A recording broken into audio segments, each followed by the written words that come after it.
program y'omurembe aha TV West nekushyirwaho Radiant Bright Spray yeyeka asaka biri ku murembe.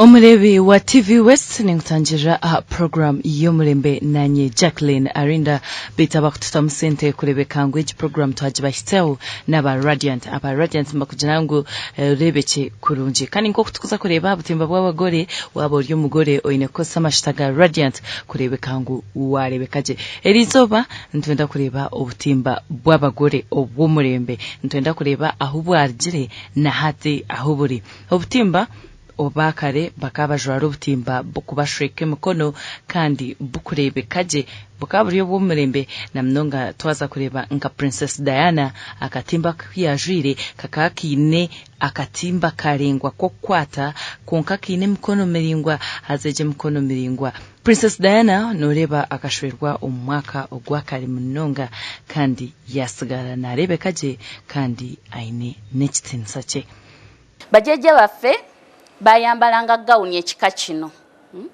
bayambalanga gauni nga ebiko obulago buno tebayagalanga kulaga mubiri wabweru tebayagalanga kulaga mabere gano kulabika wabweru ng'omulembe gw'ennaku zino bwe guli bajjajja baffe bayambalanga emikono gauni nga bayambala gauni ezituukira ddala muno kuba ennaku zino batukoleddeyo gloves batukoleddeyo ebyuma ebyambalibwa ku mikono edda ebitaalingawo bayambalanga akatimba nga bakateekako design zino ziraga necklace kati ngaffe bwe twambala necklace bo bateekangako zino design zemulaba zino bweziti neraga necklace nemujjayo bulungi nnyo ekifuba kye size eno gye mulaba gye batunga mu gauni zedda ezisinga bajjajja baffe bafumbirwanga baana bato myaka 13 myaka 15 bwe batwe bafumbirwanga babanga baana bato nga balina ka size katono yensonga lwaki batutungiranga gauni bweziti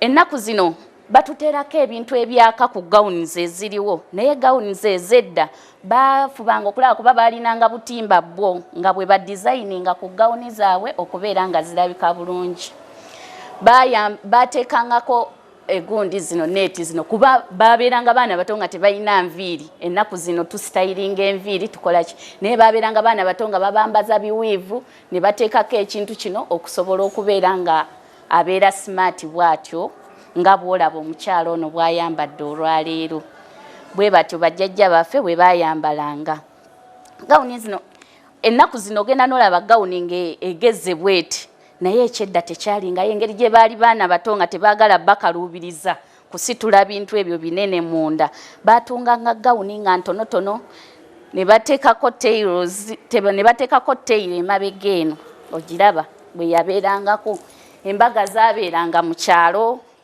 nga talina ngeri kijagenda kutambulamu nga ayina kigundi kiteire ekikomeeri kuba ennaku zino tubeera mu gardens naye dda bawasizanga waka ekisooto kyonna ekikwata gauni okutwargayo omubutimba obwakare ntuza omubutimba obwa hati betu nabwo obutimba obwa hati tukuza tureba ngo abakubujwara ne basigara bakurebekaje munonga baba bajwiye obutimba obukubashweka emikono ningashi bukubashweka amabere kutari kugira ngo no kutamabere aheru nkabya hati abamwe okuba kubigira konka twantuza kureba nabwe twaza kureba ombajwire je obutimba obu ninga ombantu abakumanywa ntureba Kate Middleton akajwa Kate owashwirwe Prince wa England akajwara akatimba karungi kandi nako katakure ko mbere munonga konka kakariho akatimba ha mutwe ka lace ninga shakoba kweta ka lace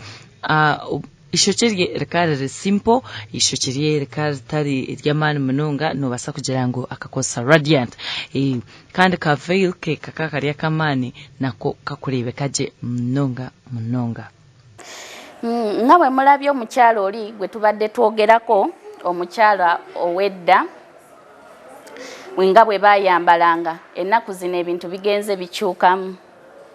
Ennaku zino kati obutimba bwe twambala, obutimba bwe baleeta bubeera buliko beads zino ze mulaba. Edda ezitabeerangawo katimba akedda mukalabye bulungi nnyo tekabeeranga tekayina beads zino. Akatimba akedda kabeeranga kambalibwa wano wonna ng'omukyalo ow'edda kizibu okulaga wano engeri gye baali ng'abaana abato nga babeera tebalina mubiri guno gulagibwa. Akatimba tekalabikanga wano bwe bati ne tubeera nga tusobola okwambazaawo necklace eno gye mulaba mu kifuba era eyako obulungi. Ebyedda ekitaabeerangawo. Gawuni ezedda abaana abedda engeri gye baali ng'abato babeeranga gawuni zibeera nga zitabwe ziti nga tezigya. Naye kati ennaku zino abamu abaana abawala bafumbirwa nga bawala bakuze nga abawala balina embuto ennene. Osobola okwambala akatimba kano ke tuyita sindaleera. Osobola okwambala akatimba kano ne kakwata wano bwe kati nga bw'olaba akatimba kano bwe kakutte eno wansi ne kata. Kwegamba omwana n'alabika nga ali bulungi, omubiri ne gulabika nga guvaayo bulungi. Abedda akatimba kali nga bwe mukalabye akedda.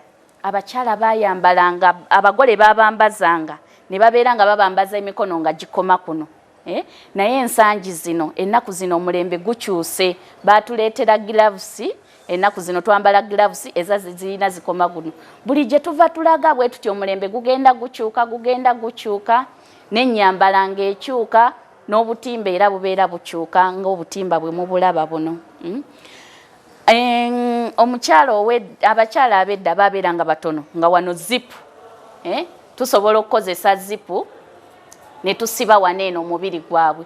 Naye kati eno engeri gyali mukyala munene, muwala munene afumbiddwa nga akuze, asusse emyaka 18. Tudira design eno ey'emabega eyabeeranga eya zipu. Zipu tugireeta n'ebeera ng'ekoma wano bwe wati akatimba kano we kakoma. Ne tubeera nga tukozesa kye twandiyise omuguwa, ne tuteekako eno obukondo ne tusibisa omuguwa kubanga oyinza okukozesa gawuni nga edda bwe kyabeeranga. Omukyalo okutuula bw'ati agenda okutuula zipu eno n'egenda neefa. Ekyo kiba kirabika bubi nnyo, kirabikira ddala bubi.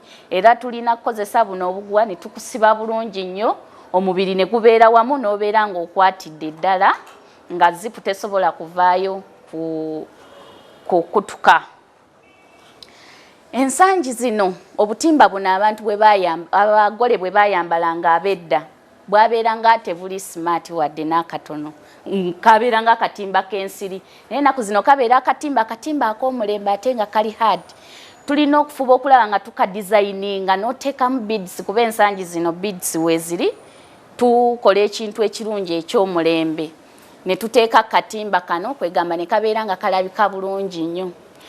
Omukyalo oli nga bwe mwamulabye yasoose ow'edda jjajja waffe.